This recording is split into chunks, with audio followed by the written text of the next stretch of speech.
All right, we'll get started.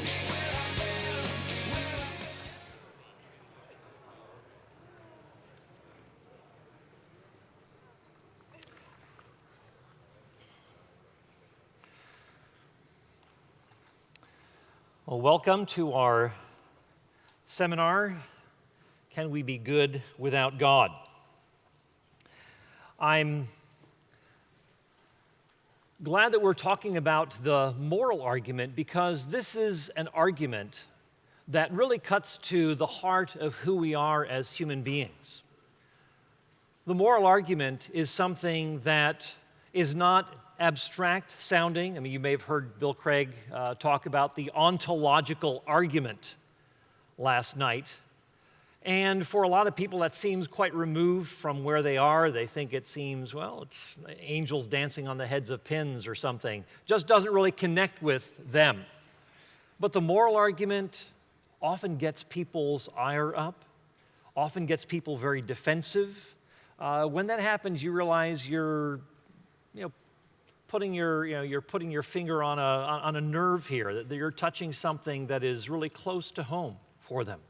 And a lot of times people make the association of objective moral values and God, that if there are these objective moral values, then this must mean that there is some sort of a being, a good being out there to whom I am accountable. And so to have arguments against God or at least to diminish the God morality connection, is to appeal to maybe naturalistic explanations like biology or evolutionary biology, by which human beings have just come to form moral beliefs, but that's really the extent of morality. There's nothing beyond it except what's found in nature.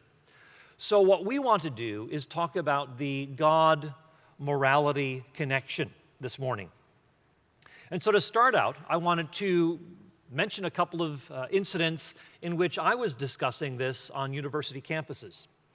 I was at the State University of New York at Oswego in the midwinter of, I think, 2001, and I was doing the Q&A time, much like we've been doing here, and one woman came up to the microphone, and her name was Melissa, and she said that you are being ethnocentric. She accused me of believing that my culture, my moral values were better than those of other people. Now notice what she was doing here. She was assuming that it was always wrong for all people everywhere to be ethnocentric. So here she is believing in some sort of a universal moral standard to which all people ought to adhere. But I asked her this question. I said, why do you think that I'm being ethnocentric? I said, I'm perfectly willing to point out make criticisms of my own culture. So it's not as though I think that my culture is inherently better than other cultures. And she said, you believe that your morality should be imposed on other people. I said, well, let me ask you a question. I said, if you're walking down a dark alley and there is someone who is about to rape you, but there is a bystander who'd be willing to assist you, would you want that bystander to impose his morality on your attacker? Well, she started to shake and she said, you're distorting what I'm saying. I said, I'm not distorting what you're saying. I said, what I'm doing is I'm trying to help you to see that it's easy to talk about morality being relative when it's out there, but when somebody violates my rights, when somebody violates me, then I know that this is wrong, that this is evil. Now, another campus, this is at Worcester Polytechnic Institute. This is, by the way, Worcester in Massachusetts is near Webster, Massachusetts, where there is a lake. It's sometimes called Webster Lake, but it's also known as, by its Indian name, Lake Chargogagog, Manchagagog, Chabunagungamog. This is true. I kid you not. It's right off of Interstate 395 as you go north toward Worcester. And so actually, this Indian name means you fish on your side, I fish on my side, no one fishes in the middle. So it's kind of funny. You get postcards about this lake, and the lake name takes up the entire top of the postcard in small print. So repeat after me: Lake Chugagagog, Manchagagog, Chabanagungumog. No, it really is a lake there. It's kind of the pride and joy of the people in Webster, Massachusetts. But that has absolutely nothing to do with our encounter at Worcester Polytechnic Institute. I just wanted to throw that out. But during this Q&A time, there was a young woman who stood up and came to the microphone, and she said, "I don't need God to tell me what's right and wrong." She said, "I know how people should treat me, and that's good enough for me." So she was saying we don't need there to be some sort of a God to give us guidelines. We know those things intuitively. We know that these are obvious things, that you ought to treat other people as you would want to be treated, and so forth. Well, we live in an era in which people will hold to moral beliefs very strongly. But when it comes to actually defending them or giving a foundation for them, they lose all moral courage, and they don't know why it's wrong to rape. Say, I don't like it, or I wouldn't want someone doing that to me, but that's about the extent of their defense.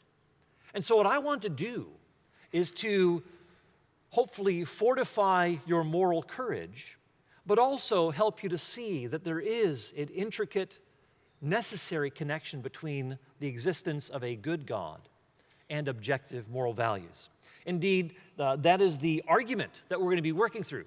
You've all gotten the book On Guard, and in that book, you have the layout of the argument that I'm going to be following.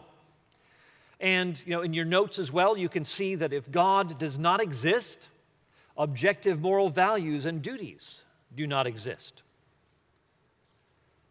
Second premise is that objective moral values and duties do exist. This is something that we recognize.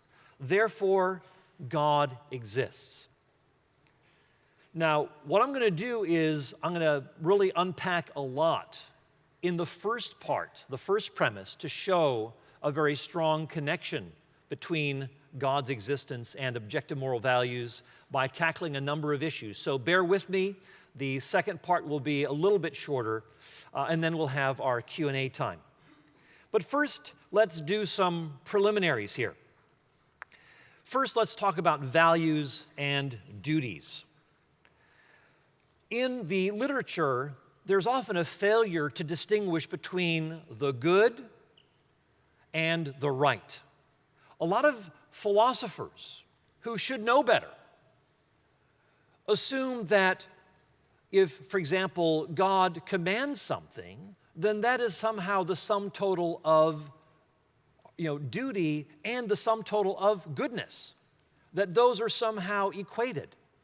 And we ought to separate those two because goodness is much broader than mere duties. The good is much broader than the right. For example, it includes aesthetics or the study of beauty. That is also a part of what's called axiology or the study of value. We also talk even rationality and how rationality ought to function. That is actually a part of axiology or the study of value. So duty is just a narrow subsection of that. And this will come into play when we talk about what's called the Euthyphro argument. Now, this doesn't have to do anything to do with young people wearing afros. But we'll tackle that in greater detail, but keep that distinction in mind. Secondly, we want to distinguish between objective and subjective.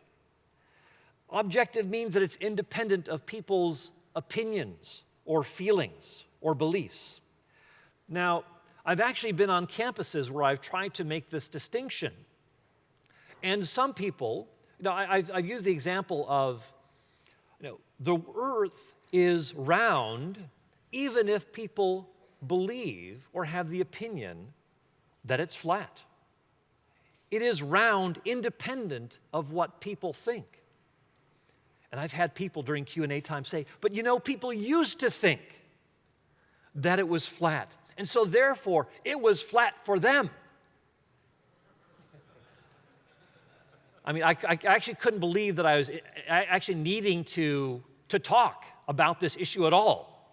But there are some people in our universities who are actually maintaining these sorts of positions. It was. In fact, I was speaking to a high school group as a philosophy class at a public school near where I teach. And it was an art class, or in an art school, and there was a young woman sitting on the floor. I mean, they're sitting on tables, they're sitting on chairs, they're sitting on the floor. And there's a young woman who didn't believe in objective truth. And she was sitting down on the floor in front of me. And I said, you know, are you actually sitting on the floor? Is that objectively true? Well, she said, it may be true for you. I said, does anybody else have a problem with this? You know, is she really sitting on the floor, or is she not? It's either true or false. And she still didn't want to concede. This is, I think, part of the sheer reluctance of wanting to acknowledge any sort of objective realm outside of one's own subjective perspective. But this is becoming more and more common. So when we're dealing with something that is objective, it is true, independent of what a person thinks or a culture thinks or feels. Whereas something that is subjective assumes that it is dependent upon one's belief. So let's now, having given those definitions, we'll work with those as we now unpack this argument. So again, first, if God does not exist, objective moral values and duties do not exist.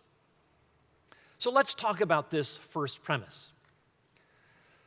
When we are dealing with the moral argument, one key area where skeptics and atheists make a mistake is that they fail to distinguish between knowing and being. A lot of people will claim that they know moral truths without needing to believe in the existence of God. And we can say, absolutely. You don't have to believe in God to know moral right and wrong. After all, if human beings, whether atheists or theists, are made in the image of God, then we shouldn't be surprised that they would have the same kind of moral understanding, the same grasp of moral truths. This is just how we're designed to function. When we repudiate objective moral values, we find it damages us. When people commit adultery, it does violence to them internally. It destroys them. It causes a moral corruption. It twists the soul. It's bad enough as it is, and then this sort of a thing really ends up twisting our souls. God commands sexual fidelity within marriage precisely because it is the way that we've been designed. This is good for us. God gives commands for our good. So at what's called the epistemological level, or the level of knowing, yes, we can agree that you don't need to believe in God in order to be virtuous or to affirm moral truths. The more fundamental issue, however, is this: how did humans come to be moral beings at all? How does value emerge from valueless processes? Why think that human beings have rights and dignity and worth if we have simply come from molecules in motion that are unguided, made of valueless matter? Why think that that should give rise to value? The theistic context makes a lot better sense of how we move, how we arrive at value in this world. From God, the supremely valuable being, we have human beings who are made in His image and thus have dignity and worth and value. The atheist Michael Martin at Boston University, another one of those atheists who's not the village atheist sort like the new atheist, but a much more sophisticated atheist, he argues that the theist and the atheist, when they're giving their reasons for being moral, he said they will give the identical reasons. So he uses the example of rape. He says the theist and the atheist both will affirm that rape is wrong because it violates the victim's rights. They will both affirm that it traumatizes the victim. They will both affirm that these sorts of acts tear apart the fabric of society. We would agree. But notice what Michael Martin is assuming all along. He is assuming the intrinsic dignity of the victim herself. So what he's doing is he is borrowing from another worldview, assuming that human beings have dignity and worth, and he doesn't even offer any justification for how value could emerge from valueless material processes that are utterly unguided, molecules in motion. So the problem here is that a lot of atheists will assume that human beings have dignity and worth, and they'll go from there, but they don't justify the more fundamental part. How did they come to be that way? This also relates to the common atheist response that we can, as secularists, come up with coherent ethical systems that make sense, that fit together nicely, and that theists would readily agree with.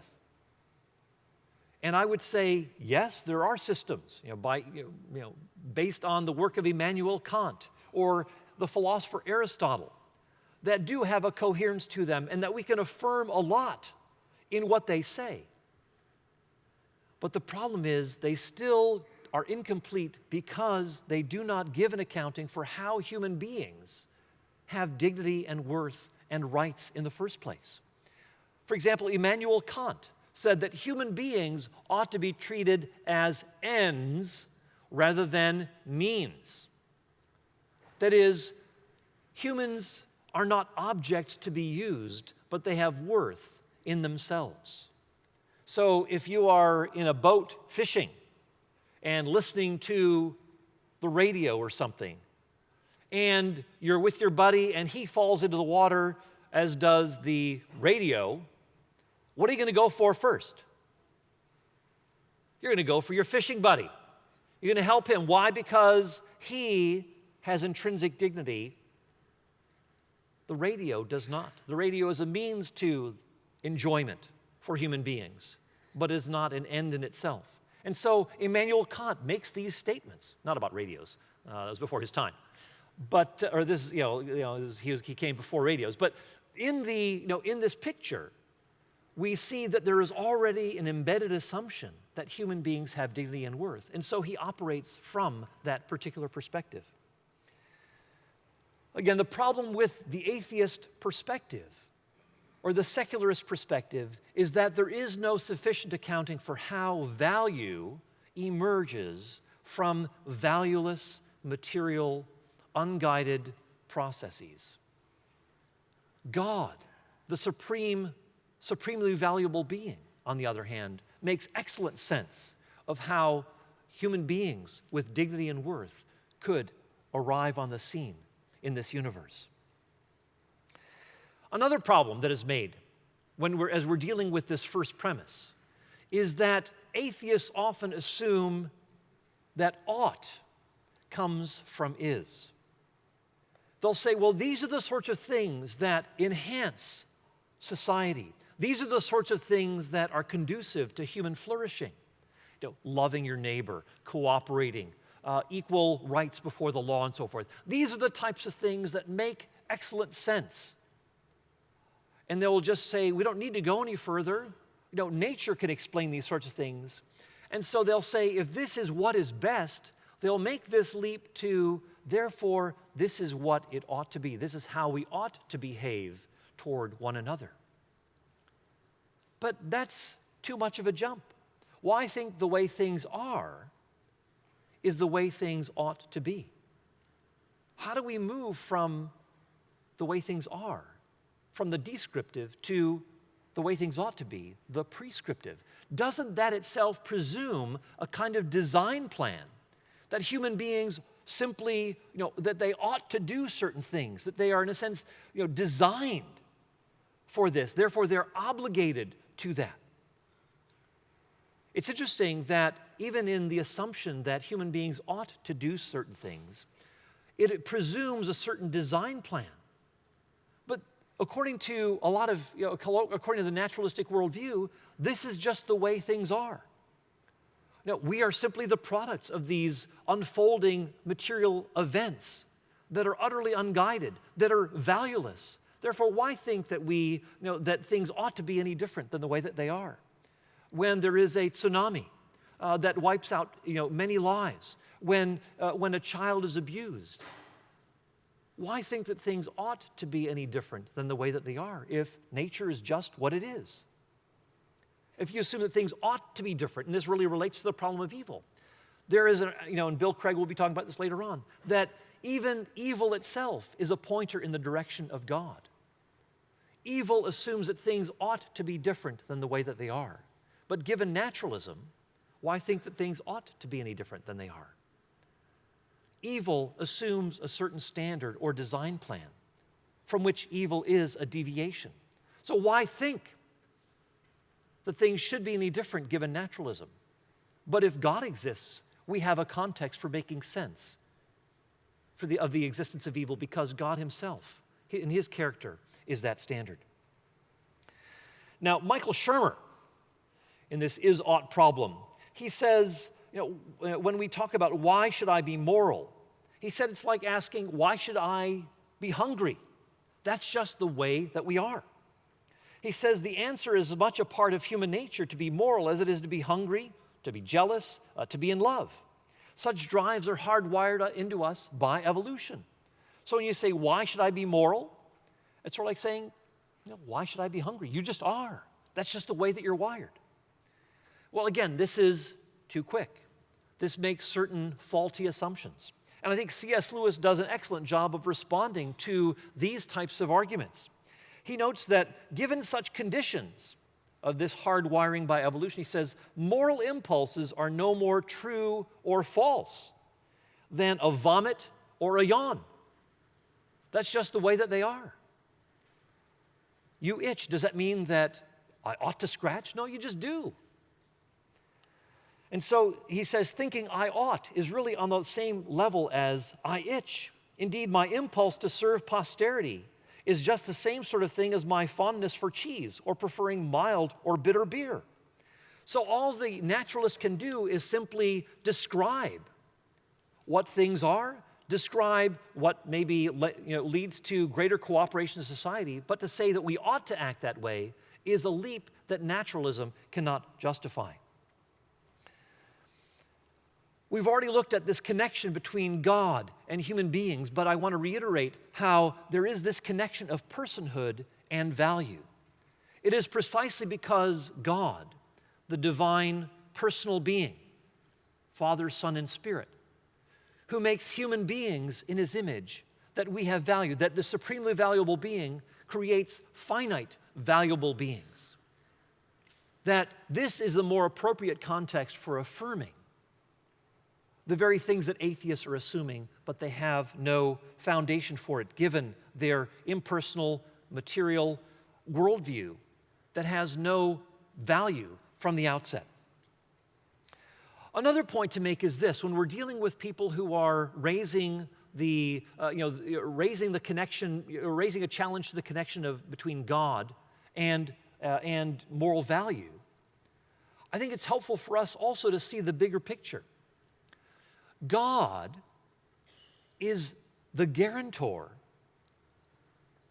of bringing the moral life or the virtuous life and happiness together. This is something that naturalism cannot guarantee.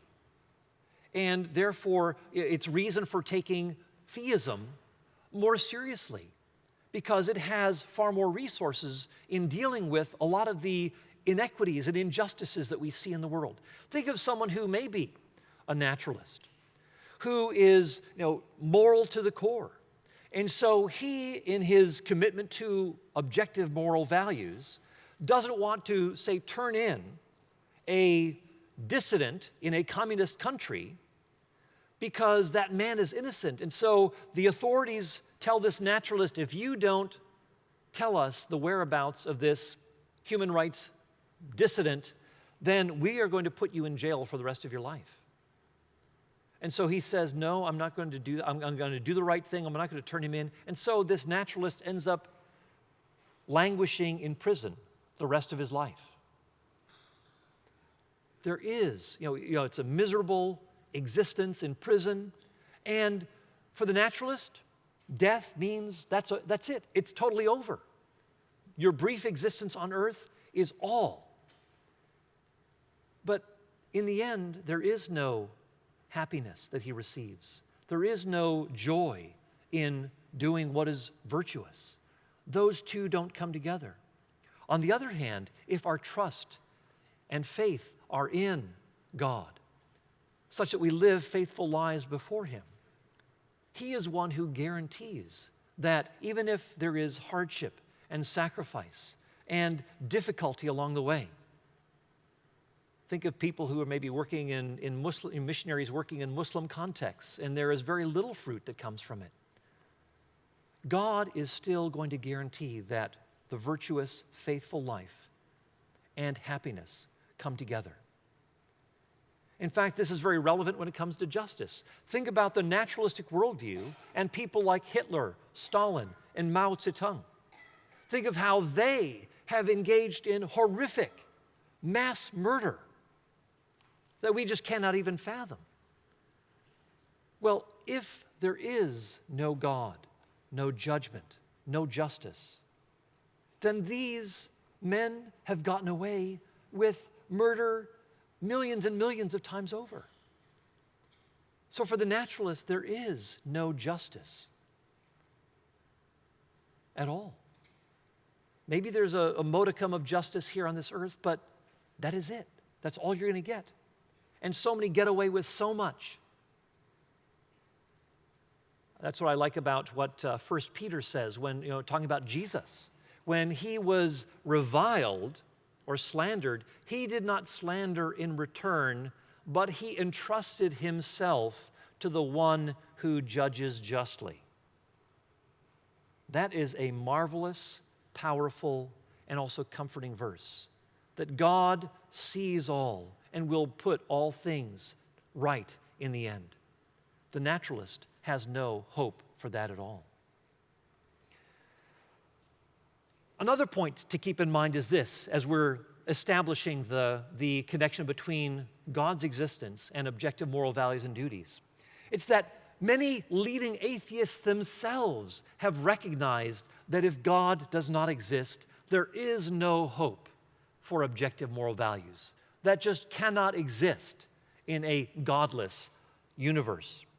J.L. Mackie of Oxford University, he said that if there are objective values, they make the existence of a God more probable than it would have been without them. Thus, we have a defensible argument from morality to the existence of a God. Whoa, this is an atheist speaking. Now, J.L. Mackie repudiated the idea of objective moral values, I think, because he didn't like the implications. But we can, we'll touch on that a little bit later. Jean-Paul Sartre, the noted French existentialist, he said, "It is very distressing that God does not exist because all possibility of finding values in a heaven of ideas disappears along with him." Friedrich Nietzsche, the German philosopher, said, "There are altogether no moral facts." And he says that morality has truth only if God is the truth. It stands or falls with faith in God. So these leading atheists recognize that there is this connection. And we should also bring that up as we are making this, making our defense of the God-morality connection when we're speaking with a naturalist, with the skeptic who believes in objective moral values, but obviously rejects God. Another thing that I think is worth pointing out is this, and I've done a lot of recent writing on this, and so I wanted to bring you in on this as well, that there is also a historical argument that defends the connection between the biblical God and human rights and dignity, as well as the founding of the bioethics movement. The human rights movement, we read in the United Nations Declaration on on Human Rights, is that from 1948, it was actually the result of Jews, various rabbis, as well as coalitions of Christians who formulated this defense of human rights, that humans have rights, that they are equal in dignity and worth. Where did that come from? It came out of a biblical context. But you go back even further to, say, the Declaration of Independence, where you have, the statement that human beings, are endowed by their Creator with certain unalienable rights. That is, there is this God-morality connection here, that God is the source of human dignity and worth, and thus these rights. But that itself, that language is anchored in earlier language within medieval Catholic philosophy of natural rights that again are anchored in the image, human beings being made in the image of God. So as one author puts it, he's a human rights scholar, Max Stackhouse at Princeton, he says, intellectual honesty demands recognition of the fact that what passes as secular Western principles of basic human rights developed nowhere else than out of key strands of the biblically rooted religion. So intellectual honesty demands that we don't say, oh, it was this kind of secular enlightenment that actually brought this about. In actual fact, it was not. It was biblically rooted religion that did that. And intellectual honesty demands that we acknowledge that. The same is true of the bioethics movement that began in the 1960s. Daniel Callahan, it's one of its founders. He says, when I first became interested in bioethics in the mid-1960s, the only resources were theological, or those drawn from within the traditions of medicine, themselves heavily shaped by religion. A.R. Johnson, in his talk about the birth of bioethics, gives full credit to biblical theism's influence. He talked about the Judeo-Christian religious tradition. It says, the religion of medical duty is profoundly marked by these moral traditions. So this is something that we also ought to note, that the Christian faith has given rise to these significant movements in defense of human rights, that there is something that was witnessed at the Nuremberg trials, that there is a law above the laws of any land. Some people say, oh, it's just cultural. Well, think about this. Did blacks have dignity and worth before civil rights legislation was passed? Of course they did. Morality, in this case, the value of these blacks was not invented by some civil rights legislation, but it was discovered. It was a truth there, waiting to be discovered. It was not invented by some sort of a culture. And so this is going to be important, in our next section. We'll talk about that a little bit. But let me take a brief diversion here to talk about an argument that is often raised by the critic. It is called the Euthyphro dilemma, which is one of Plato's dialogues. So Plato writes of this conversation between Socrates and Euthyphro, and Socrates asks this question. He says, is what is holy holy because the gods approve it, or do they approve it because it is holy? The question assumes that you can go in two distinct directions. The first, and if we talk about it in terms of not the gods, but say God, monotheism, is something right because God commands it? Or is something, does God command something because it is right or good? So on the one hand, we have morality that seems to be arbitrary. Why? Because God could have commanded the exact opposite than he did. So God could just as well have said, as in fact, there's an episode of the old TV series MASH, where Father Mulcahy, the chaplain, is horrified to see that in the newly issued Bibles, that there is this misprint in Exodus 20, and it says, "Thou shalt commit adultery," rather than "thou shalt not commit adultery." And so a lot of skeptics will say, well, could God not just have commanded the opposite? Couldn't he have just said, thou shalt steal, thou shalt bear false witness? Why not? After all, if God commands it, that makes it good. If God prohibits it, that makes it bad. So the critic assumes that this is simply a matter of logic, that if God commands it and that makes it right, well, he could just do the opposite and that would therefore be right. On the other hand, the other horn of the dilemma is that there is a standard of morality that is independent of God, that God somehow consults it or has it in mind before issuing commands. That God gives a command because there is this external moral standard, and thus, God commands it because it is right. So, is morality arbitrary on the one hand, or is it autonomous or independent of God on the other? Well, a lot of theists have recognized that these are not the only alternatives. That there is a third way, for example, that God gives commands because it is these commands are good because they are rooted in his good nature. That God's character is the standard of goodness. That God is intrinsically good. And thus, when he issues commands, and even if they sometimes may be difficult, they are still, good, that he has morally sufficient reasons for commanding certain things. And so it is not in violation of his good character.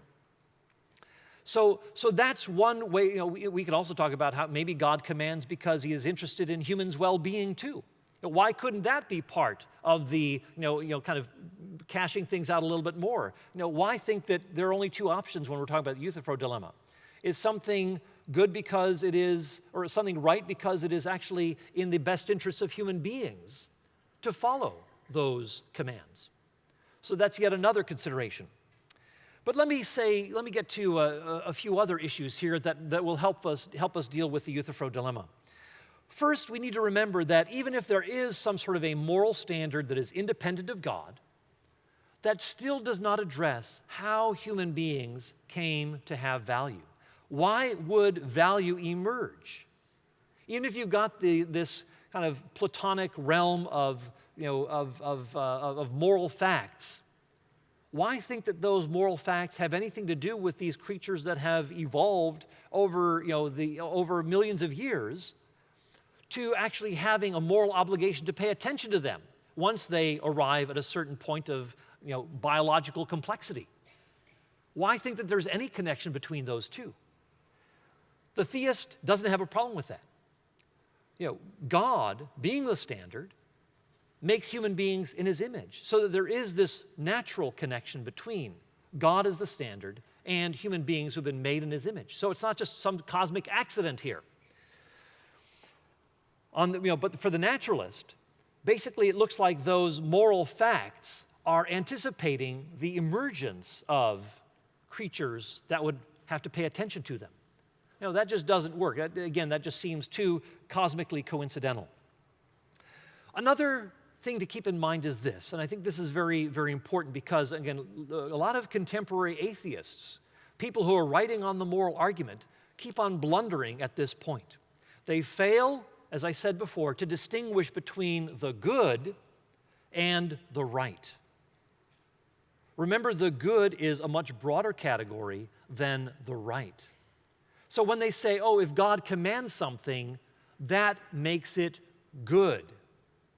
And so they say, well, basically that's meaningless. To say that it's good merely means that you're saying God commanded it. And so it really doesn't add anything informative to our discussion. It's what's called a tautology. The problem here is, though, It is basically, what God commands is right, but it is not the sum total of goodness. Again, there are a lot of other things that are but they're not necessarily commands. In ethics, there is a term called supererogation. Now, it doesn't mean that it's some sophisticated watering system that you could use quite a bit of right now in Tulsa, given the lack of rain. So we're not talking about superirrigation. We're talking about supererogation. That is an act that goes beyond the call of duty, maybe something like a heroic act. But it's not a duty. For example, to give your kidney to a complete stranger is a good thing. But it's not that it's the right thing to do, like it's a duty. Yes, it's good. It's a deed of supererogation. But it is not as though you have an obligation to do that thing.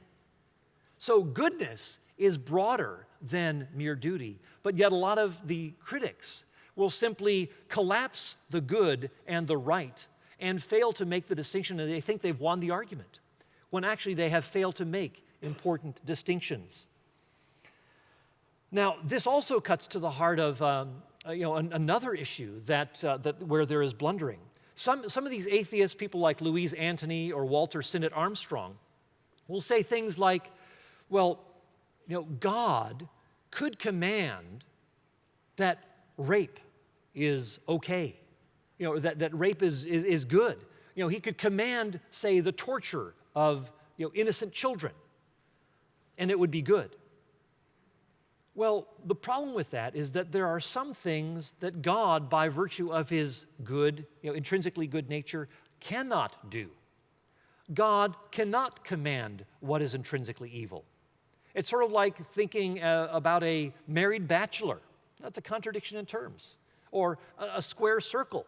What is that? That's, again, a contradiction. And the same thing with God's commanding something that is intrinsically evil. God cannot do it. In fact, there is a passage in Jeremiah chapter 7. It says, "They have built the high places of Tophet, which is in the valley of the sons of Hinnom, to burn their sons and daughters in the fire, which I did not command, and it did not come into my mind." Now, it didn't mean that God didn't know it was going to happen, but it simply means that it is so far removed from God's moral character that it's just unfathomable. How could this happen?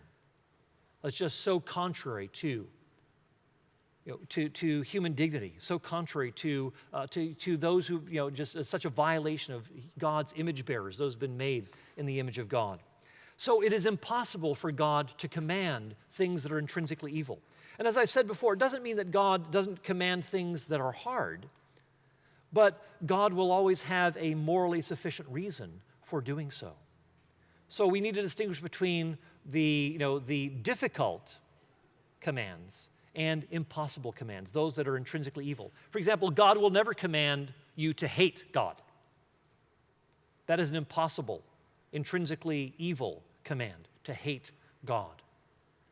God will not command you to rape or molest a child. These are the sorts of things that are intrinsically evil. If you want to read a little bit more about this, you can take a look at the book by David Baggett and Jerry Walls called Good God, which is a very accessible defense of morality and the morality and God connection. So it's a defense of the moral argument. So this is really, we've unpacked the first part of our premise. So we spent a lot of time on premise one. If God doesn't exist, objective moral values and duties do not exist. So hopefully we've gotten clear on that part, that there is this intrinsic connection between them. And if there is no God, then objective moral values and duties don't exist. Well, we move to our next premise, number two, that objective moral values and duties do indeed exist. So if we can show that, then we can rightly conclude that God does exist.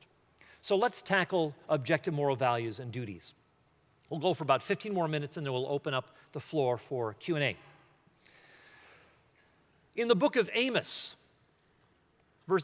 chapters 1 and 2, God is routinely rebuking pagan nations around Israel, not for violating the Sabbath or circumcision laws or kosher laws or something like that, but for doing things like ripping open pregnant women to expand their borders, or breaking treaties with people who are counting on this alliance, or turning over vulnerable, helpless exiles into the hands of their enemies.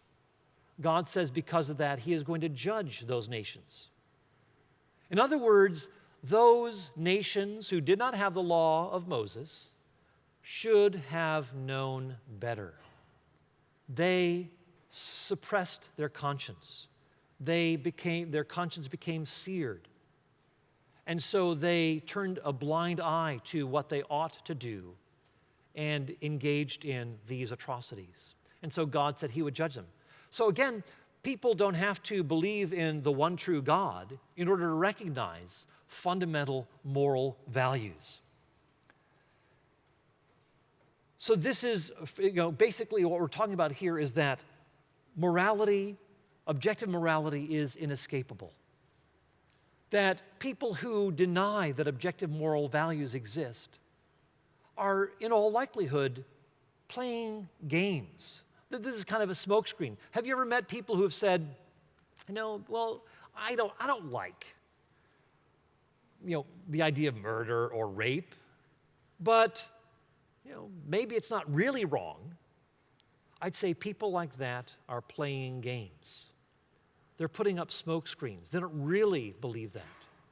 And I think it's helpful also to point out that if people say,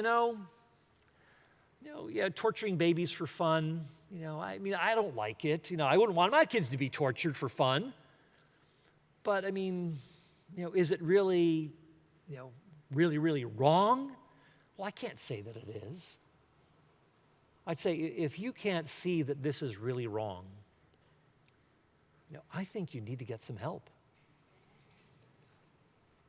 If you cannot see that the destruction of the Jews in, being gassed to death or being put in these ovens and incinerated, if you don't see that that is morally wrong or evil, I don't know, maybe something went wrong in your background or something for you to conclude that.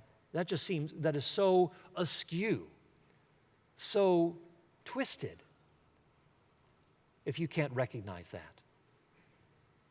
And frankly, I think you're just playing games here. Oh, but there's some people who really do believe that. And what I'll often do is I'll say, there are a lot of people who think that they are Napoleon or Alexander the Great who are in psychiatric wards. Do we take their opinion seriously just because they sincerely believe it with all their might? Well, there was a Napoleon, who apparently existed, but, there's a guy I just talked to who claimed to be Napoleon. Well, are you going to take that seriously? There are some views that actually are out of touch with reality. And so we ought to rightly reject those views. So there is an inescapability to ethics. But let's play this out a little bit more. The very fact that we, have this visceral reaction to things like torturing babies for fun, or to acts like necrophilia, sex with corpses, or, bestiality, or, any number of things, rape. We, have an internal visceral reaction that we ought to pay attention to, that we should not simply ignore. This yuck or ick factor is something that is an indication of our humanity, that we are made in the image of God. We are not merely beasts. Another point to keep in mind is this, and as we're trying to talk about the inescapability of ethics, it's interesting that even relativists get very inconsistent here, moral relativists. When you talk about things being right and wrong, they say that is intolerant. But what are they assuming? that tolerance is a virtue that ought to be cultivated, that it is morally wrong for anyone everywhere to be intolerant. A lot of times relativists will talk about how they've got their rights. Well, you know what? If relativism is the case, there is no such thing as rights. Rights assume that it goes beyond one's own personal preferences. The relativist says that that's just right for you, but not for me. Well, why complain when somebody who carries a bigger stick, beats up on the relativist? How can he appeal to rights, since this guy is doing what he thinks that is right for him? So how can you complain against that? So rights and relativism are simply a contradiction in terms. Another point in defense of this, the inescapability of ethics, how morality is properly basic to our experience, is what's called the argument or the principle of credulity, that we ought to treat these general moral intuitions as correct, unless there are strong reasons for overturning them, that these instincts or intuitions are correct, unless, and maybe sometimes we need to revise them, but that we ought to presume their innocence rather than their guilt. Doesn't mean that we're infallible in our moral judgments. I mean, we do refine and fine-tune, but we can get the basics right if we pay attention to our consciences. Just as we generally trust our sense perceptions, even if we might sometimes we might see an optical illusion, or we might see something that we misperceive someone. We see someone in the corner, we say, "Oh, that's so-and-so." And we get a little closer and we say, "Oh, sorry about that, didn't mean to interrupt you. You just looked like someone I know." Well, we may misperceive things, but does that mean that we completely throw out our sense perceptions? Of course not. And likewise, we don't throw out our moral perceptions just because we might get things wrong here and there. We ought to take our moral perceptions seriously unless there are good reasons for overturning them or revising them. Another point that I said before is this, and I'll just repeat it, but we recognize, just even in the area of moral reform, when we talk about freeing slaves, when we talk about giving women the right to vote, or giving blacks equal rights in society before the law, that these are positive changes in society that recognize that morality is not invented but discovered. We can only make sense out of moral reforms if we talk about morality being distinct from human culture and human experience. That when there are good changes that take place, when there is someone like in Burma, where you have a human rights activist like Aung San Suu Kyi, where she is an activist and trying to get people to really bring about change in the culture. We applaud that. She's pulling for democracy, equal rights before the law, and so forth, as opposed to tyranny and dictatorship. We applaud that. And we say, we recognize, it's a recognition that morality is not just something that is cultural. Yes, there may be moral development and so forth. We're not denying that. But that itself doesn't show that morality is just the result of development. Some people will say, well, people back then used to say slavery was okay. We know better, we think differently now, and I wouldn't want to go back to that. Well, I want to ask the question, well, people back then thought that it was right. I want to know, did the slaves themselves think it was right? Of course not. They knew they were being oppressed. They weren't fooled by this talk that slavery is okay.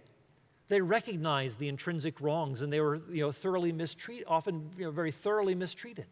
And it was a good thing that happened when slavery was abolished. Again, morality is not invented by human beings. It is discovered. That there's something beyond human beings, beyond human cultures, beyond history that we ought to recognize.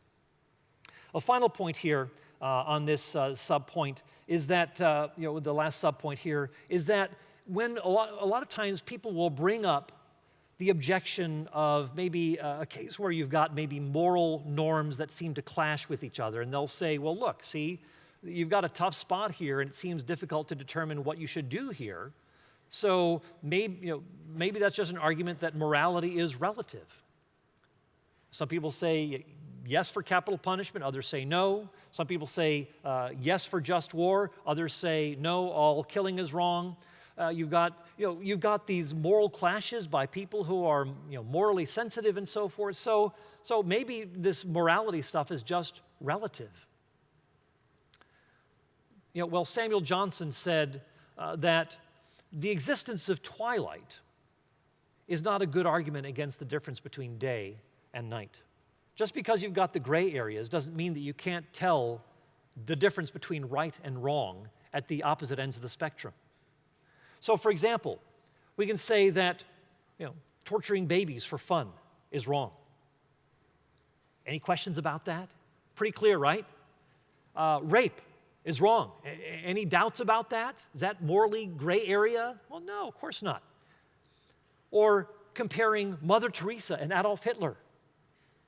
Big moral difference, right? Yeah. Start with the clear and move to the unclear. If you start with the unclear, it's going to lead to a lot of muddle-headed discussion. Begin with the things that are clear and obvious.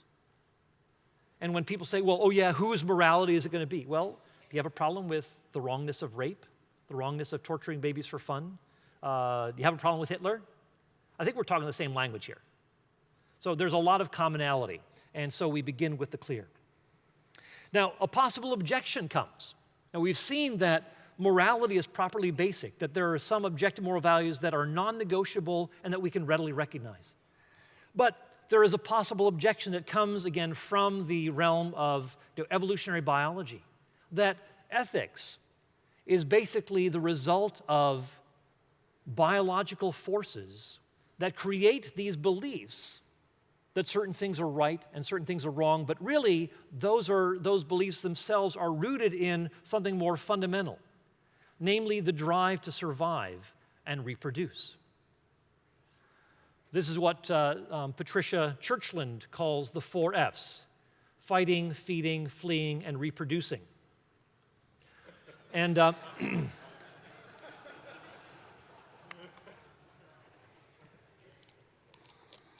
and this atheist philosopher, Patricia Churchland, says that truth takes a back seat to these 4 F's. That evolution, naturalistic evolution, is not interested in truth.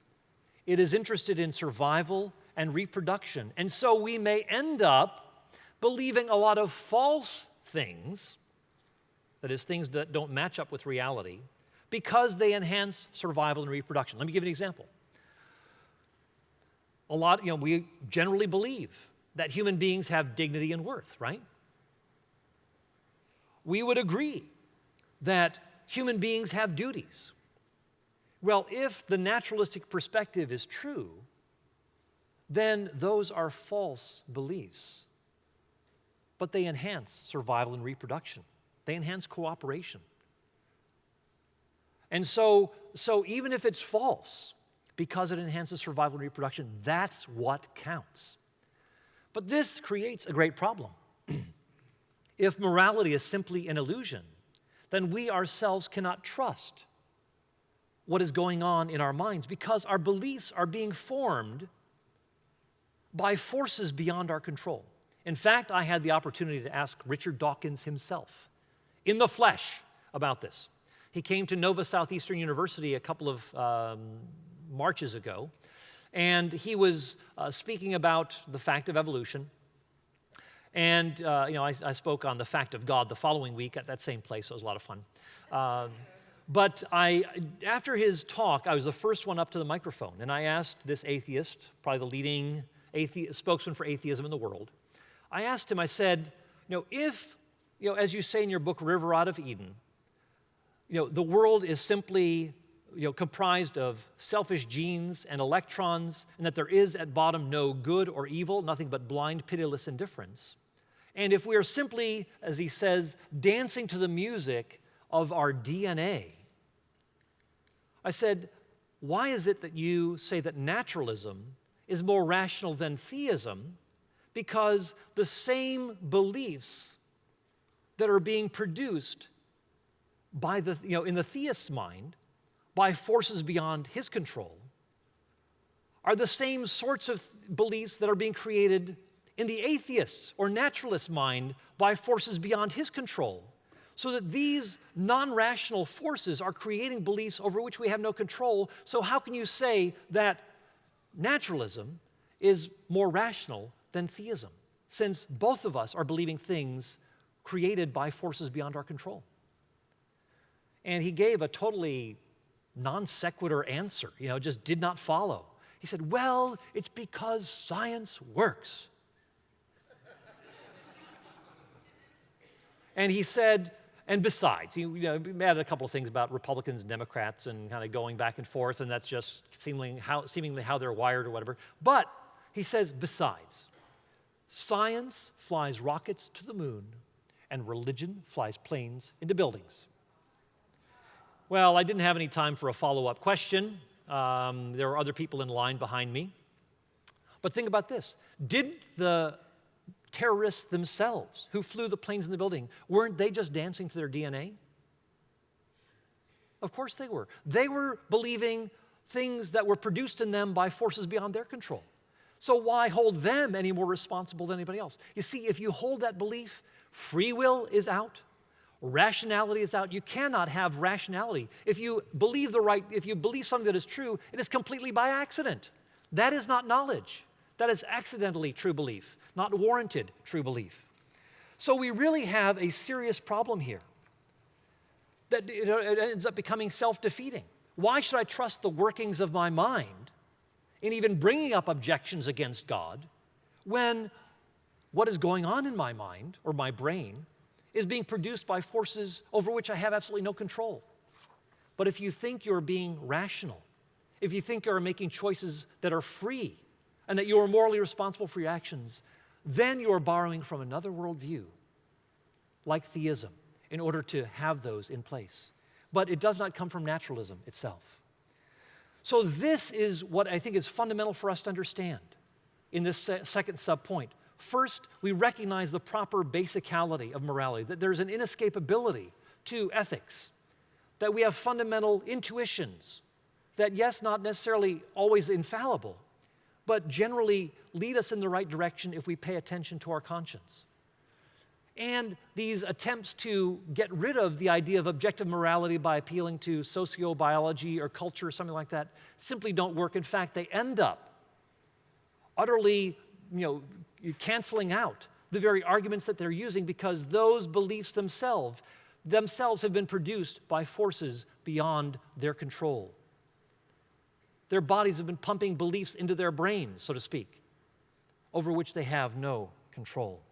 So we've seen in the first case, in the first premise, that if God doesn't exist, that objective moral values and duties don't exist.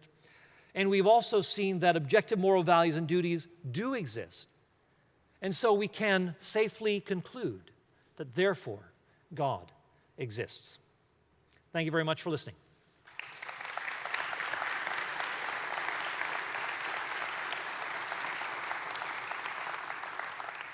So now, if any of you want to come to the microphones for Q&A time, the monitor here says we've got 26 minutes, so let's take it. Okay, sir, we'll begin with you. I'm currently doing a study with some folks about Mere Christianity, C.S. Lewis's book. Yeah. And we came to an impasse when we started talking about objective moral values. It was brought up that if we do know that there are inherent values that are either good or bad, just based on our personal perspective, that we just inherently know those. If there are people who are either born with the incapacity of knowing good and bad or have a misconstrued view of good and bad, such as sociopaths or some rapists, then how does that stand the test of objective moral value if they don't have access to the knowledge of those objective values? Yeah. Well, let's ramp it up a little bit more. Let's talk about people who may be mentally retarded, say. That there is some sort of a physical blockage that does not allow them to think with moral clarity or with beyond a certain level of rationality. and we say there is something that is physically blocking the proper functioning. I'd say, one, we live in a fallen world. Secondly, so I'd say, so the implication is we can, those sorts of things can be expected, that there are going to be things that go wrong. Secondly, when it comes to the cases that we make, I would simply include those in with the problem of the fallen world. But it is a complete non sequitur to say, therefore, we throw morality out just because certain persons cannot properly function because of, maybe the way that they have been born. I'd say sometimes there's, I think, more weight given to that than should be because, even some of the things like, I'm not saying in all cases, but I think we're very quick to medicate in our society, very quick to if there's any variation from the norm, so to speak, or what is considered to be the norm, we're quick to offer, say, a medical solution, and maybe it's maybe poor parental training or something like that, that is part of the problem.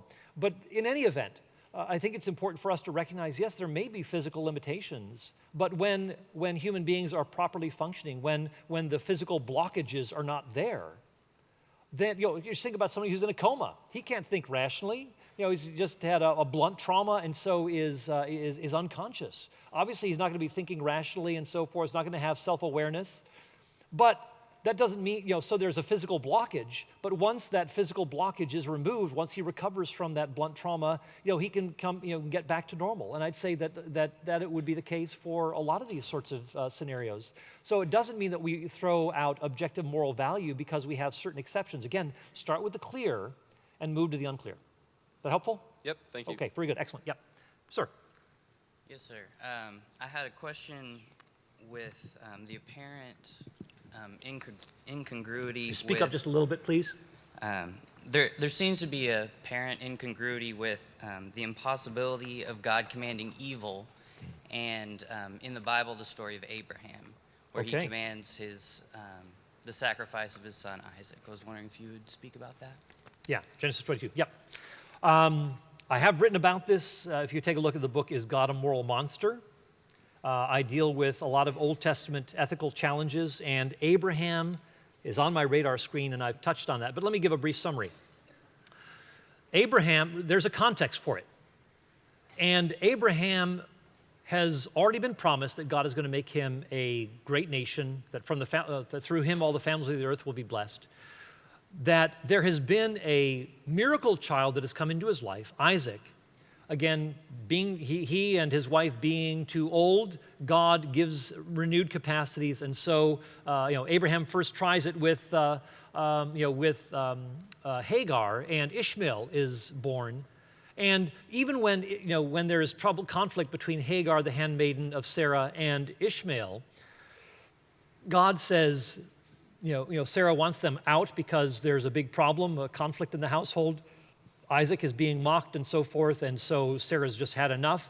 Says, she sends them away, send them away. And God says, listen to your wife Sarah, because I am going to take care of Hagar and Ishmael. And Ishmael is going to be, he will be a great nation.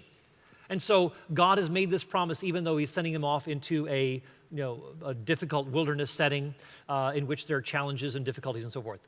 Another thing to keep in mind is this, that in light of those kind of preparatory tests, the miracle that has taken place, now Abraham is given this command. So there's a context for it. It's not as though this comes out of the blue. We ought to keep in mind that when Abraham goes out to offer Isaac, what does he say? He says, he tells his servants, we will go and worship and we will return. Abraham knows that Isaac is going to accompany him back, but he just doesn't know how. He's confident that God is going to keep his promise, that through Isaac, a great nation is going to come. And so he doesn't know how this is all going to work out, and so but yet he obeys God. You see, a lot of atheists assume that that morality is basically kind of equal and that God adds nothing significant to the moral picture. But I would say if there is a God, we make judgments about, we look at the world and we make moral judgments based on the facts that we know about the world. But what if it's the case, for example, and I mentioned this in the book, that 18-year-olds are indestructible? Maybe, when you turn 18, for a whole year, you become utterly invincible, utterly indestructible, that, people will play kill the 18-year-old. They'll get their guns out, they'll shoot each other, and, the guys are knocked down for a second, and they're back at the games. And would that change the moral picture? Of course it would. But the world operates in a different way, and so obviously we don't do that sort of a thing. Likewise, if God is part of the moral picture and he makes this kind of a command, would that change the moral picture? Of course it would. If God makes a promise, does that change the moral picture? If God gives a miracle child, does that change the moral picture? Of course it does. And so it's important for us to keep the bigger picture in mind and see God as part, in fact, central to the moral furniture in the first place. So hopefully that helps, but take a look at the book, Is God a Moral Monster? And hopefully that'll give a little more insight into the discussion, okay? Thank you very much. Yep. Okay, sir. So you said that being all good is part of God's nature. He is the source of objective morality, and he cannot act in a way that is inconsistent with his own nature, right? Correct. Okay. So you also said that it is objectively wrong to not stop an action like rape when we are in a position to do so. Why is God not obligated to intervene to stop rape? And if he doesn't stop rape, or he does something like torture people for eternity, isn't he acting in a way that violates his own nature? Okay, let's take that. I got a couple of issues that we can tackle. One thing that is important to keep in mind is that if God is the creator, that he has certain prerogatives over life, for example, that we do not have. For example, as Job says, the Lord gives and the Lord takes away.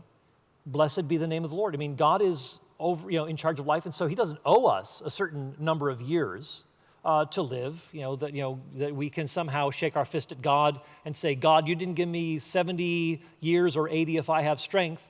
If someone is quote, cut short in life, maybe he's a teenager in an automobile accident, this is indeed a tragedy. But is God somehow, not permitted to grant life? I mean, if life is a gift in the first place, it is also his to take. So there is a moral distinction between us and God in terms of, just in the fundamental area of life itself. Another comparison, some people say, well, a good parent, would intervene when maybe his child is under threat or something like that. No, I would agree. But let's say a parent neglects his duties, say to give proper food to his child. Maybe the kid is just eating junk food all day and so forth. Now, does God need to intervene at a point like that and say, this is really harming your child? And so God would have to intervene at every point where a parent goes wrong because this could bring potential harm to the child. Or is free will such a great value that God considers that allowing it is of greater good than constantly intervening in people's lives and correcting their mistakes and so forth? And I would say, yes, that is a greater moral value. So, yes, all things being equal as human beings, we'd say, yeah, we would want to intervene and step in to help someone who's about to be raped. But on the other hand, we also live in a world in which human beings make choices, in which human beings can do damage to one another just as they can do good to each other. Yes, you have Hitlers, but you also have Mother Teresas. And if you take away that freedom, then what you're basically doing is, in saying, you can only do good, but you can't do evil. I'd say that undercuts significant moral responsibility here. I can go on and talk, but it looks like you're ready to with another question here. I don't want to. I hope you're not turning this into more questions. We've got people in line here. No, it's related to the same Okay. thing. You're saying that evil is kind of required for free will to exist, correct? I'm saying that evil is permitted, and that to create the kind of world that is morally. Bill Craig, for example, mentioned this yesterday. What if there are two people who end up freely, that God creates there's a world in which God creates only two people who, they both end up, believing in him and are saved. And that is, and yes, there are two people who are created and two people who are saved, but that's it. There is no bigger moral picture than that. Why is God somehow prohibited from creating more creatures who can go wrong, but some of whom will not be saved?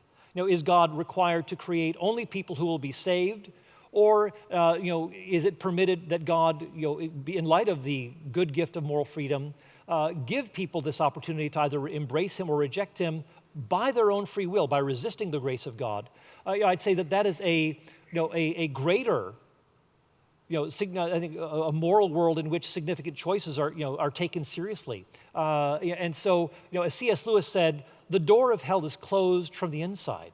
It's not as though God is saying, I'm sending you there, and it's actually a repudiation of the rule of God in a person's life. And so, in the end, C.S. Lewis said there are two kinds of people: those who say to God, "Thy will be done," and those to whom God says, "Thy will be done." If God wanted this to be the situation, though, why did he create Adam and Eve without knowledge of good and evil? Well, you're going on to another question I have written about this. I'd say God created human beings. The problem with Adam and Eve is not that they didn't know what evil was, but they refused to trust the God who was caring for them. They did not take God at his word. They were responsible for that, and therefore they came to experience good and evil. So they didn't have to know what evil was in its full understanding in order to go wrong. They were obligated to trust God, and they refused to do so, and they had a context for that, and they knew what that was like, and they refused to take him at his word, even though they should have. So it's the best we can do here. We've got to move on. Yes, sir. My question has to do with if God establishes that there is inherent goodness in humans and inherent value in human life. Yeah. That seems to clash, as you discuss with people, God putting a ban on certain nations in the Old Testament that they were to be wiped out down to the last, breathing person. And then, of course, you've got the context. And then you've got the context of Islamic nations calling for the same thing today, that, Israel be wiped out to the last person. How does that jive with a more, a moral God placing human life in a special place? Okay, good question. What about the Canaanite question or Amalekite or Midianite question? I would raise a few questions here. And if you wanted to, again, one, take a look at the book, Is God a Moral Monster? In which I'd go into great detail on that. I've also got forthcoming books dealing with these issues. I've co-authored something with Matt Flanagan that's coming out with InterVarsity. I actually co-edited a book on the issue of holy war in the Old Testament. And Matt Flanagan and I have a chapter on this and go into a lot more detail. And then a book with B&H Academic that's coming out, edited by Steve Cowan. And we've got a even lengthier chapter in that about this very topic. But I would say, and again, at my website, paulcopan.com, you can take a look at, I've got some essays on that and recent, an article in Enrichment Journal that also talks about this. But I would say a few things. One, the very language that is used of the Canaanites is also used of God toward Judah, his own people. So God says in Jeremiah 25:9, I will utterly destroy Judah, and their cities will become an everlasting desolation. Now, did God utterly destroy Judah? No. Those who resisted were killed by the Babylonians, but a lot of people were exiled. The urban elite of Jerusalem went to Babylon, but the majority of people stayed behind in the land, and they inhabited those cities. The language of utterly destroy is very often used in an exaggerated way. Even when Moses says in Deuteronomy 20, leave alive nothing that breathes. Wow, that sounds absolute. Well, it is until you read the war annals and war documents and war texts of the ancient Near East, and you see that when people say we utterly destroyed them, it basically meant we won the battle. That's what it means. Because, Mesha, the king of Moab, said, Israel is no more. Well, it's more like Moab is no more. Moab is no longer around. Israel continued on in existence, but he happened to win a battle. And so he said, Israel is no more, or Israel is utterly destroyed. So you have that kind of a language in these war texts. Interestingly, you have the language of driving out. The Israelites were to drive out the Canaanites. Now, if they drove them out, they didn't kill them. I mean, Adam and Eve were, the same word, driven out of the garden. Cain was driven out, east of Eden to the land of Nod. David was driven out from the presence of Saul, wasn't killed. So if you've driven them out, you haven't killed them. What I see going on in these texts is that there is basically a disabling of the political, moral, the religious structures of the Canaanites so that they will not pull down the Israelites. But it's interesting that you will see, when Joshua writes, we left no survivor. We left alive nothing that breathes. Next chapter, you see, lots of Canaanites who are entrenched in those very places. The Anakim, for example, were utterly destroyed. And then Caleb says, I'm going to go fight against the Anakites. So you see that in the very text where it looks like everybody's been destroyed, you read just a couple of chapters later and they're back. What's going on here? Well, I think if you understand a bit more of the context of how these things work in the ancient Near East, there's a strong degree of hyperbole or exaggeration that needs to be taken into consideration. So can't go into more detail here. I think we've got to, in the next 8 minutes, try to capture the remaining questions, okay? But take a look at the book. All right, thank you. Yes? All right, my question is, it's really easy to see things like rape and murder to be morally evil for the normal human being. Right, start with the clear. Right, but then when you get to the gray area like homosexuality and some things like that, where outside of the religious realm, it's not as easy to see what's inherently wrong with it. How do you justify it being evil whenever you're not looking in context of Scripture and you're talking to someone who doesn't even take that seriously?